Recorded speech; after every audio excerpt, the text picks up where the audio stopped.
왜 세계에서 가장 부유한 나라 중 하나인 사우디아라비아가 지금 파산 위기라는 말을 듣고 있을까요? 왜 1인당 30만 달러를 나눠줄 수 있을 만큼 부자인 이 나라가 외환 보유고가 무너지고 미래 불안을 키우고 있을까요?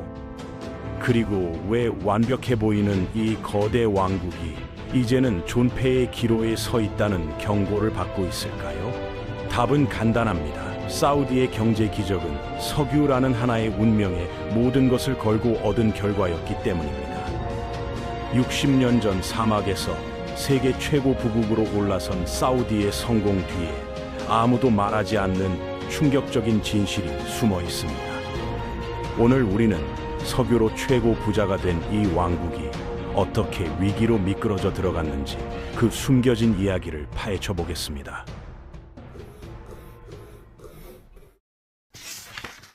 사우디아라비아의 이야기를 이해하려면 약 50년 전으로 돌아가야 합니다. 당시 이 나라는 지금과 완전히 달랐어요.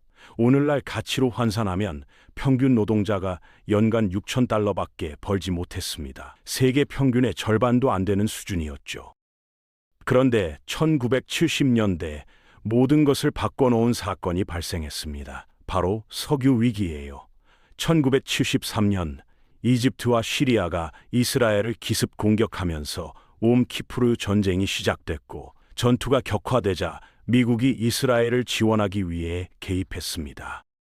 이에 대한 보복으로 OPEC의 아랍 회원국들이 가장 강력한 무기를 사용했어요. 미국과 동맹국들에 대한 석유 금수 조치였죠. 거의 하룻밤 사이에 석유 가격이 4배로 뛰었고 전 세계의 경제 충격이 몰아쳤습니다.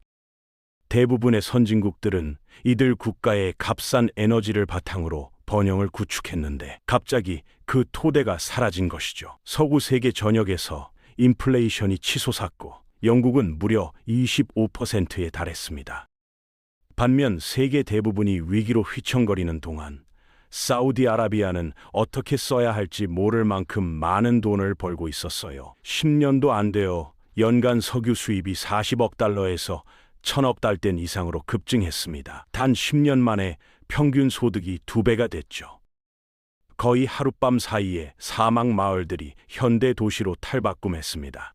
불과 10년 전만 해도 낮은 진흙 벽돌 건물로 뒤덮여 있던 스카이라인에 강철 고층 빌딩들이 솟아오르기 시작했어요.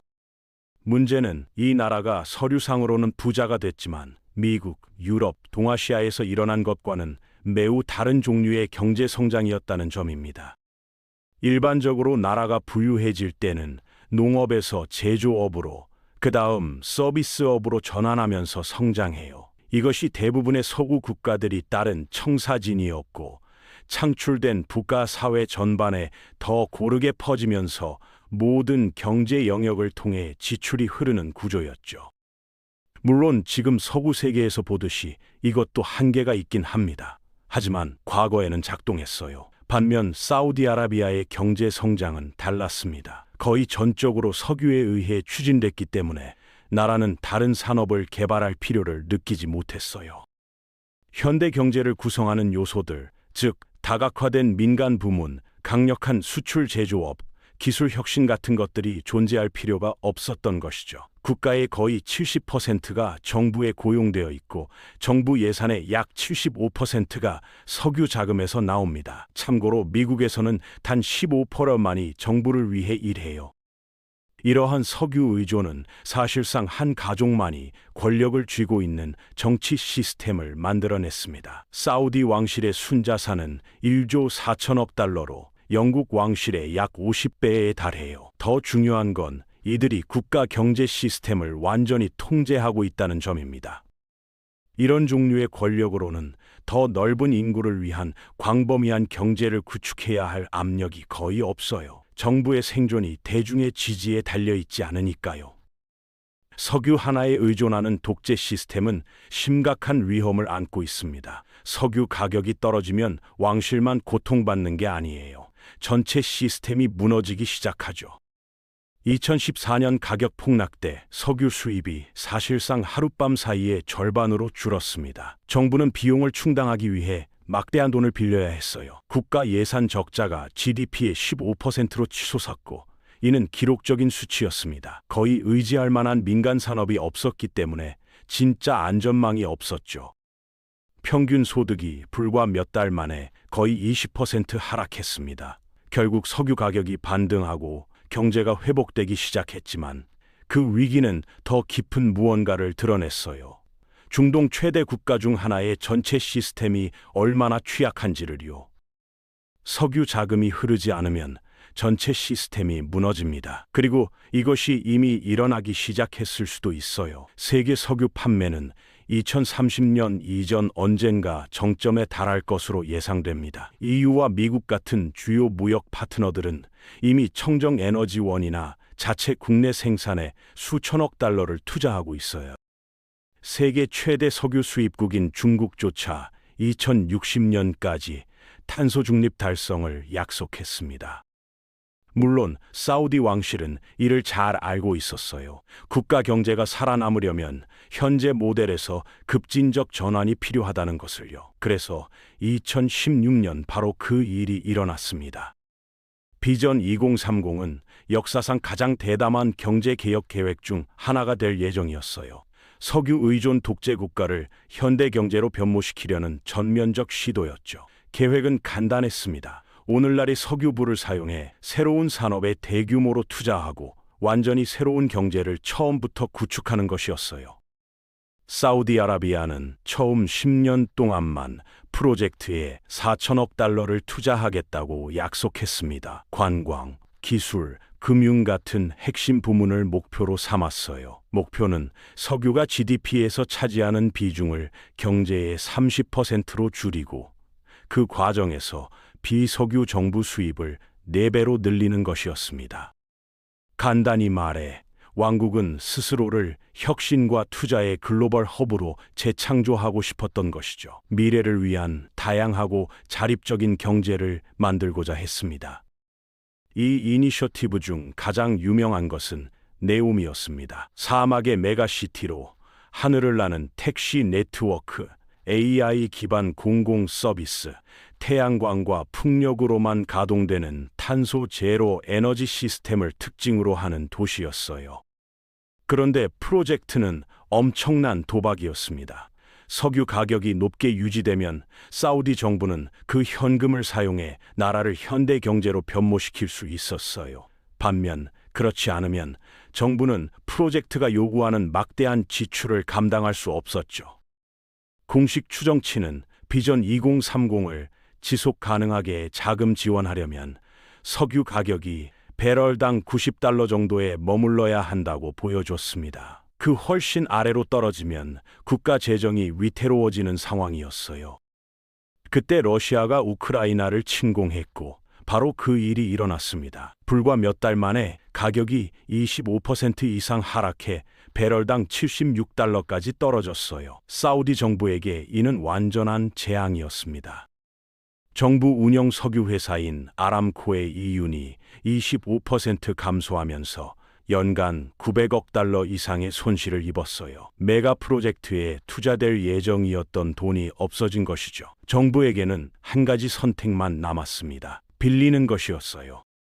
2024년 국가 예산 적자가 GDP의 2.3%로 상승했고 이는 수십 년 만에 가장 빠른 증가율이었습니다. 2030년까지 사우디아라비아의 부채 대비 GDP 비율은 약 43%에 달할 것으로 예상되는데 이는 2010년의 2.2%보다 거의 20배 높은 수치예요.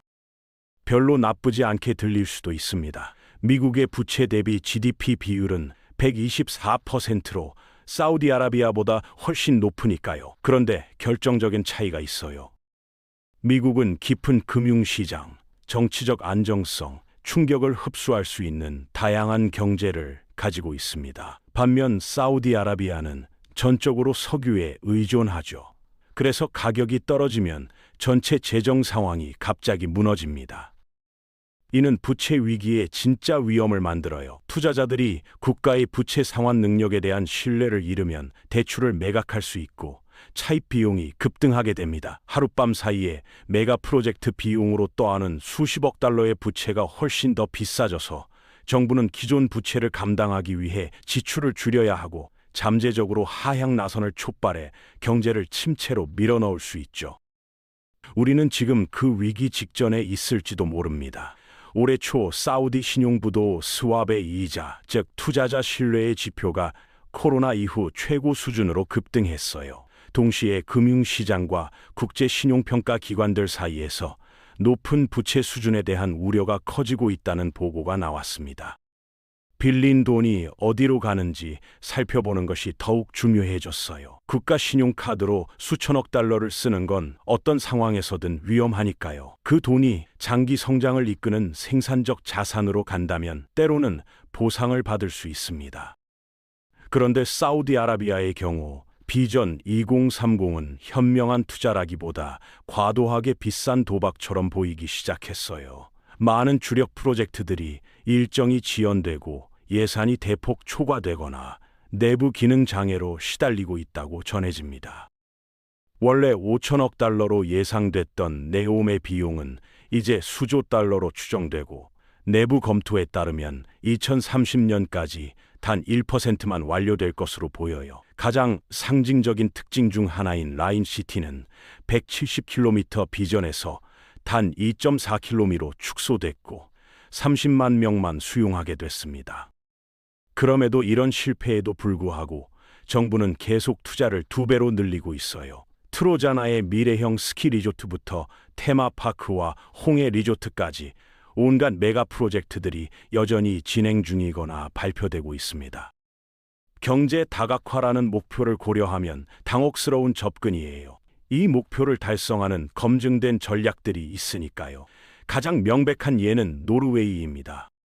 1960년대 노르웨이는 북해에 수천억 달러 상당의 석유가 묻혀 있다는 것을 발견했어요. 그런데 화려한 투자나 부자들을 위한 세금 감면에 돈을 쓰는 대신 노르웨이 국부 펀드를 만들었습니다. 오늘날 이 펀드는 1조 6천억 달러가 넘는 가치로 세계 최대 국부 펀드예요. 전 세계 주식의 1.5%를 소유하고 있고 발생하는 이자가 매년 정부 예산의 약 25%를 충당합니다. 덕분에 보편적 의료와 무료 고등교육 같은 것들을 제공할 수 있죠. 오늘날 노르웨이는 세계에서 가장 부유하고 행복한 나라 중 하나로 정기적으로 세계 삶의 질 지수 최상위권에 랭크됩니다. 그렇다면 사우디아라비아는 왜 그들이 한 것을 따라하지 않을까요? 돈이 없는 것도 아니에요. 사우디 석유 매장량은 노르웨이의 10배로 추정되니까요. 이유는 간단합니다. 시스템에서 권력이 실제로 어디에 있는지 보세요. 사우디아라비아 정치 제도는 거의 다른 어떤 나라와도 다릅니다. 정부는 왕실을 중심으로 한 절대 군주제이고 권력은 거의 전적으로 왕의 손에 집중되어 있어요. 이 모든 것은 정치적 의사결정에 영향을 미치는 힘들이 시스템 내부에 전적으로 있다는 것을 의미합니다. 왕세자가 권력을 잃을 진짜 위협이 전혀 없기 때문에 정부는 평범한 사람들의 이익에 대해 생각할 필요가 없죠. 바로 그래서 프로젝트 2030처럼 미친 것이 일어날 수 있었던 것입니다. 결국 사우디 정부는 의미 있는 경제 개혁을 추구하는 것보다 국제적 명성을 쫓는데 더 집중하고 있으니까요. 세계 석유 수요가 감소하는 와중에도 수십억 달러가 실질적 수익이 거의 없는 화려하고 고위험 메가 프로젝트에 계속 쏟아지고 있습니다. 진실은 이 나라의 미래가 미묘한 균형에 달려 있다는 점이에요. 왕국이 미래를 위한 야심찬 비전을 성공적으로 실현한다면 탈석유 세계에서 번영할 수 있을 것입니다. 왕실은 분명 그럴 돈을 가지고 있죠. 반면 국가의 핵심에는 심각하게 기능 장애가 있는 정치 시스템이 자리 잡고 있습니다. 시스템이 진정한 지속적 변화를 제공할 수 있을지는 오직 시간만이 말해줄 것입니다. 투명성, 책임성, 공익에 봉사하려는 진정한 동기 없이는 가장 잘 자금을 지원받은 계획조차 자체 무게로 무너질 위험이 있으니까요. 사우디아라비아는 지금 갈림길에 서 있습니다. 한쪽 길은 계속된 개혁 실패와 석유 의존의 늪이고 다른 한쪽은 진정한 경제 변화입니다. 그런데 현재 진행 중인 프로젝트들을 보면 어느 쪽을 선택하고 있는지 명확해 보이죠. 세계에서 가장 부유한 나라 중 하나가 파산할 수 있을까요? 대답은 간단합니다. 석유 가격과 왕실의 선택에 달려 있습니다.